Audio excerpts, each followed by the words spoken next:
What's going on, YouTubers? It's Moporman 1978. I'm out here doing a video today on a DIY tech tip um, for an upgrade on your vehicles that have catalytic converters and O2 sensors. Today I'll be featuring basically the white Jeep as basically an example, and the 2007 Chevy Silverado over there. This is a 96 Jeep XJ, and this Jeep basically has single exhaust. Comes down on the driver's side, cuts across underneath the bell housing, and then comes down and on out the back. Well, just after the factory header, where it meets the exhaust pipe, there's a threaded bung that the first O2 sensor plugs into, and then the pipe runs down and comes over, and when it comes down, there's another O2 sensor just past the catalytic converter on this one. Here in Missouri, especially in the southern half, they don't do the emissions test on these. They don't stick the sensor rod in the exhaust pipe and stuff like that. All they do is they check to make sure you don't have any exhaust leaks and that you have a catalytic converter and that your O2 sensors are hooked up. But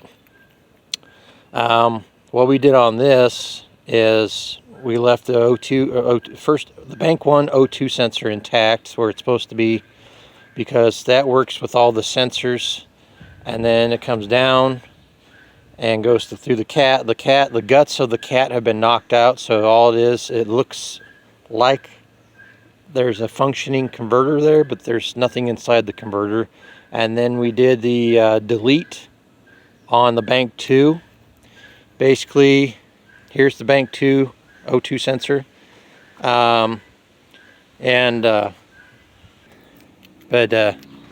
anyway, I couldn't get the what they call the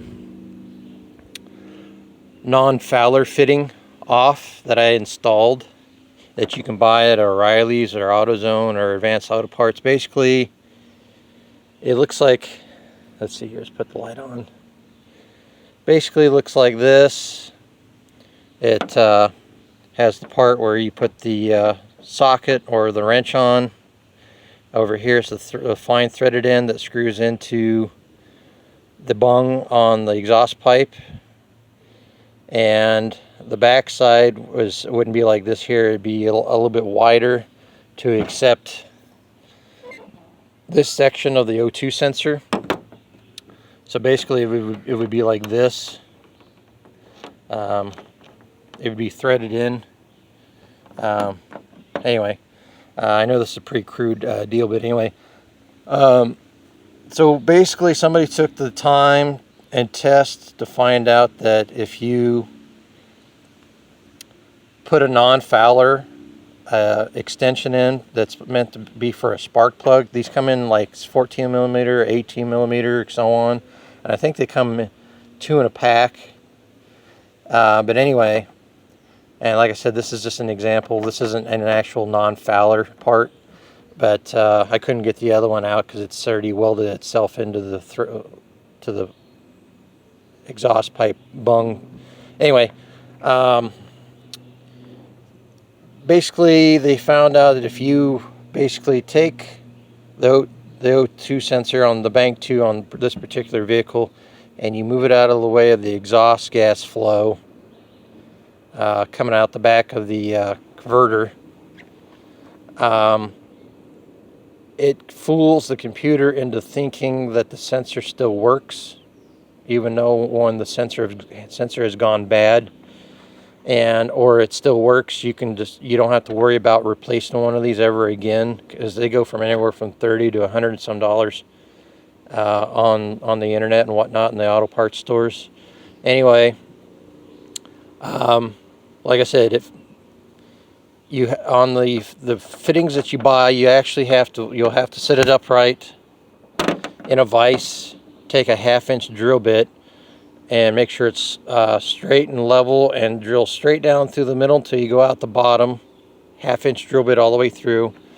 And what that does is it allows this nipple on the end of the O2 sensor to be able to go down inside the fitting. But what it does is like I said, it brings this O2 sensor up out of the flow of the exhaust pipe, so none of the exhaust gases or any of the flow affects the sensor and causes the check engine light to come on. And then once it does come on and you've done this upgrade, you can just go ahead and have your vehicle reset and it'll stay off. Now that's for this vehicle, for the Jeep. Now this damn truck has 2 catalytic converters. It's a V8, 2 exhaust pipe into one, and then it branches into a single exhaust out the back. This has 2 catalytic converters and 4 fucking O2 sensors. The first 2 are up closest in front of the catalytic converters. That's 1. And then you got behind it, going away from the converters, bank 2. And then the one in front on the passenger side is bank 3. And then the one on the back side of that converter is bank 4. So you do bank 2 sensor, and basically it's the 2 sensors behind the catalytic converters on vehicles like this. You go and find the correct fitting, the non-fouler fitting that comes in a little container there, or not container, I shouldn't say container, it's paperback with the clear plastic cover on the front of it. Do it right, do it yourself, whatever that is, that little aisle there at O'Reilly's and AutoZone. But anyway, you do the same thing, and you can screw those in on the back, and you don't have to worry about replacing them 2 back ones, because it always seems like those 2 back ones seem to quit working all the time. I think that's planned like that to make you spend more money. But like I said, it doesn't affect the vehicle performance, and that's only if your check engine light comes on. And if it happens when they do a test and it happens to be one of the very back 2 or both, you could just buy those non-fouler kits and install those, and then go back. And one thing I will tell you, I don't know how it is in your guys' area, but here in southern Missouri, around Branson, Hollister, and whatnot area, the AutoZone will not. If you have a check engine light, the AutoZone will only check it to see what's causing the problem.